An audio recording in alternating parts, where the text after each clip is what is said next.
দর্শক, 1200 দিন কঠোর পরিশ্রম করার পর তৈরি হয়েছিল স্বপ্নের জাহাজ টাইটানিক।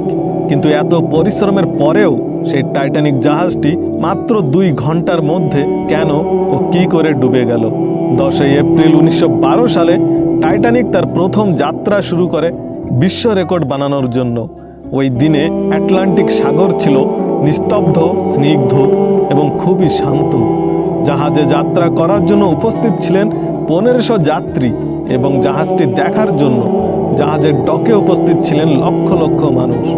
কিন্তু তারা মোটেও ভাবতেই পারেননি যে এটাই ছিল তাদের শেষ যাত্রা। কারণ 1200 দিন ধরে তৈরি করা এই জাহাজটি মাত্র 2 ঘন্টার মধ্যেই ডুবে গিয়েছিল গভীর সমুদ্রের মধ্যে। কিন্তু এই জাহাজটি ডোবার কারণ কি ছিল? টাইটানিক জাহাজ ডুবে আজ 160 বছর পরেও অগণতি ব্যাখ্যা করা হয়েছে, কিন্তু সবকিছুই অস্পষ্ট। এই তথ্যের মধ্যে এক্সপার্টরা যে বিষয়টিকে বেশি গুরুত্ব দিয়েছেন তা হলো টাইটানিক জাহাজ ডোবার পেছনে রয়েছে কিছু ক্রিমিনালের ষড়যন্ত্র। অর্থাৎ টাইটানিক জাহাজকে ইচ্ছা করে কিছু ক্রিমিনাল মিশে ডুবিয়ে দেয় এবং নিষ্পাপ মানুষগুলোর প্রাণ নিয়ে নেয়। কিন্তু আজ এই ভিডিওতে আমি আপনাদের জানাবো সেই সময়ে পৃথিবীর কিছু মূল্যবান বিলাসবহুল শক্তিশালী জাহাজ টাইটানিকের এমন 6টি ভুল, যার কারণে এই বিখ্যাত বিশালকায় জাহাজটি আটলান্টিক সাগরের গভীর জলের মধ্যে হারিয়ে যায়। যদি এই 6টি ভুল না করত, তাহলে আজ টাইটানিক ধ্বংস না হয়ে সফল হওয়ার কারণে বিখ্যাত হয়ে যেত। তাহলে চলুন জেনে নেওয়া যাক টাইটানিকের সেই 6টি ভুল, যার কারণে টাইটানিক জাহাজ ডুবে যায়। টাইটানিকের নির্মাণ কার্য শুরু হয় 1907 সালে। প্রায় 3 বছর সময়ের সাথে সাথে 2000 লেবারের কঠোর পরিশ্রম করার পর জাহাজটি তৈরি হয়ে যায়। জাহাজটি সম্পূর্ণভাবে তৈরি হওয়ার পর বাকি ছিল জাহাজটিকে টেস্ট করার কাজ।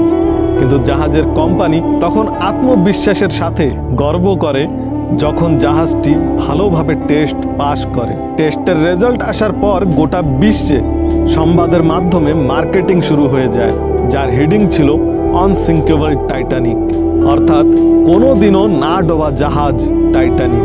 মার্কেটিং করার কয়েকদিনের মধ্যেই টিকিট শেষ হয়ে যায়।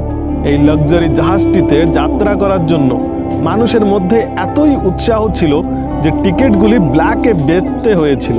সেই সময়ে টাইটানিকের একটি টিকিটের মূল্য ছিল প্রায় 4,80,000 টাকা। এরপর জাহাজটির যাত্রার সময় আসে। দিনটা ছিল 10 এপ্রিল 1912। জাহাজটি যাত্রা শুরু করে ইংল্যান্ডের সাউথ হ্যাম্পটন থেকে এবং তার গন্তব্যস্থল ছিল আমেরিকার নিউ ইয়র্ক শহর। মিস্টেক নম্বর 1, টাইটানিক তার যাত্রা ঘোষণা করে দুপুর 2টোর সময়, আর ঠিক সেই সময় থেকে শুরু হয় ভুল বা মিস্টেক।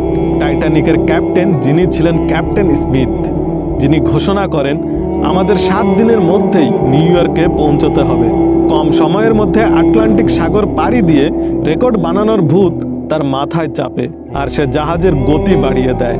ক্যাপ্টেন স্মিথের মতে 7 দিনের মধ্যে যদি গন্তব্যস্থলে না পৌঁছায়, তাহলে টাইটানিক জাহাজটির সম্মান বা রেকর্ড নষ্ট হয়ে যাবে। তাই জাহাজটির স্পিড এত বেশি ছিল যে মাত্র কয়েক মিনিটের মধ্যেই সাউথহ্যাম্পটন বন্দর হারিয়ে যায়। চোখ যত দূরে যায় শুধুমাত্র দেখতে পাওয়া যায় ভয়ঙ্কর